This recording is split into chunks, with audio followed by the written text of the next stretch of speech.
নমস্কার বন্ধুরা, পূজারিনীর রান্নাঘরে সবাইকে স্বাগত জানিয়ে শুরু করছি আজকের রেসিপি।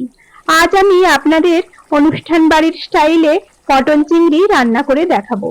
অনুষ্ঠান বাড়ির পটল চিংড়ি খেতে কিন্তু খুবই ভালো লাগে, আর এটা বাড়িতে বানানো খুব সহজ। তাহলে চলুন রেসিপিটা দেখে নেওয়া যাক। পটল চিংড়ি বানানোর জন্য আমি এখানে নিয়ে নিয়েছি 300 গ্রাম পটল, আর নিয়েছি আমি দুটো মাঝারি সাইজের আলু। পটলের গায়ে খোসাগুলোকে আমি এইভাবে অল্প অল্প রেখে ছাড়িয়ে নিয়েছি। এরপরে নিয়ে নিয়েছি চিংড়ি মাছ। চিংড়ি মাছটা আমি খোসা ছাড়িয়ে খুব ভালো করে ধুয়ে নিয়েছি। এখন আমি 1 চামচ লবণ আর 1/2 চামচ হলুদ গুঁড়ো দিয়ে চিংড়ি মাছটাকে আমি মাখিয়ে নিচ্ছি। চিংড়ি মাছটা এখন আমি সরিয়ে রাখছি। এখন নিয়ে নিয়েছি, দেখুন, মাঝারি সাইজের দুটো পেঁয়াজ আমি কেটে নিয়েছি, আর নিয়েছি আমি এইরকম 2 টুকরো আদা আর কয়েকটা রসুনের কোয়া, আর নিয়েছি 3টে কাঁচা লঙ্কা। এরপরে আমি একটা মশলা বানিয়ে নেব। তার জন্য আমি নিয়ে নিচ্ছি 1 চামচ জিরে গুঁড়ো, 1/2 চামচ ধনে গুঁড়ো, 1 চামচ কাশ্মীরি লঙ্কা গুঁড়ো, আর 1/2 চামচ হলুদ গুঁড়ো। এখন জল দিয়ে আমি এই গুঁড়ো মশলাগুলোকে একটা পেস্ট বানিয়ে নিচ্ছি। দেখুন, মশলাগুলোকে আমি এইভাবে গুলে নিয়েছি। এখন আমি একটা কড়া গরম করে নিয়েছি, আর তাতে দিয়ে দিচ্ছি খানিকটা সর্ষের তেল। তেলটা গরম হলে আমি দিয়ে দেব কেটে রাখা পটলগুলো। সব পটল আমি দিয়ে দিলাম। এখন গ্যাসের ফ্লেমটাকে লো করে পটলগুলো খুব ভালো করে লাল লাল করে ভেজে নিতে হবে। এই পটল চিংড়িতে পটলগুলো খুব ভালো করে ভাজা না হলে এর স্বাদটা কিন্তু খুব ভালো হয় না। এখন আমি দিয়ে দিলাম 1/2 চামচ লবণ আর 1/2 চামচ হলুদ গুঁড়ো। এতে কালারটা খুব সুন্দর আসে। এখন আমি পটলগুলোকে খুব ভালো করে সময় নিয়ে ভেজে নিলাম। দেখুন, পটলগুলো ভাজা হয়ে গেছে। এখন আমি এগুলোকে কড়া থেকে উঠিয়ে নিচ্ছি। এখন এই তেলেই আমি ভেজে নেব কেটে রাখা আলুগুলো। আলুগুলোকে দিয়েও খুব ভালো করে আলুগুলোকেও আমি দেখুন লাল লাল করে ভেজে তুলে নেব। আলুটা ভাজা হতে থাক। এখন আমি দেখুন পেঁয়াজ, আদা, রসুন, আর নিয়ে নিয়েছি আমি একটা মিডিয়াম সাইজের টমেটো, আর দিয়ে দিচ্ছি 3টে কাঁচা লঙ্কা। দিয়ে এই সবকিছুকে আমি একটা ঘন পেস্ট বানিয়ে নিচ্ছি। দেখুন, পেস্ট বানানো হয়ে গেছে। এখন আলুটাও খুব ভালো করে লাল লাল করে ভাজা হয়ে গেছে। এখন আলুগুলোকেও আমি কড়া থেকে তুলে নেব।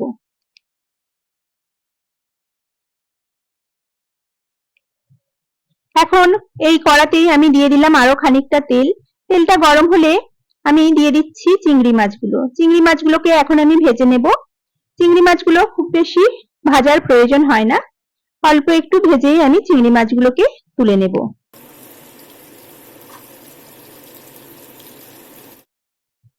দেখুন, চিংড়ি মাছের গায়ে মোটামুটি লাল রং ধরে এসেছে। এখন চিংড়ি মাছগুলোকে আমি কড়া থেকে তুলে নিচ্ছি। এইবারে এই কড়াতেই আমি ফোড়ন দিয়ে দিচ্ছি 2টো তেজপাতা আর 1 চামচ গোটা জিরে। এরপরে দিয়ে দিচ্ছি আমি কয়েকটা গোটা গরম মশলা। দিয়ে ফোড়নটাকে হালকা একটু ভেজে নেব।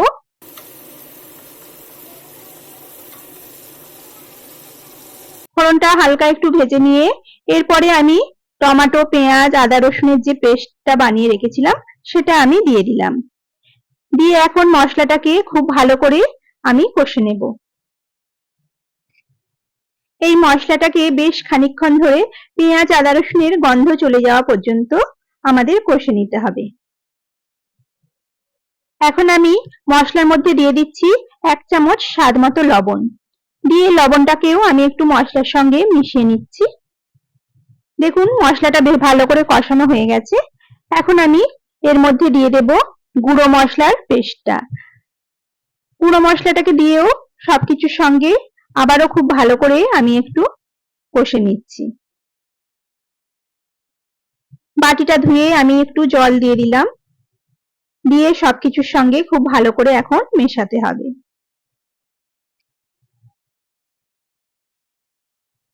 এখন আমি এই মশলাটাকে ঢাকা দিয়ে কয়েক সেকেন্ড একটু রান্না করে নিচ্ছি। দেখুন ঢাকনাটা খুলে দেখিয়ে দিচ্ছি, মশলাটা থেকে তেল ছাড়তে শুরু করেছে।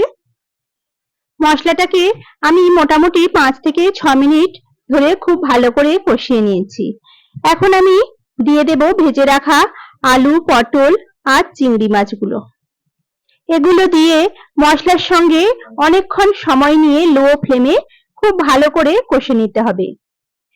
এই মশলাটা যতটা ভালো করে কষানো হবে, এই পটল চিংড়ির স্বাদটাও ততটাই সুন্দর হবে।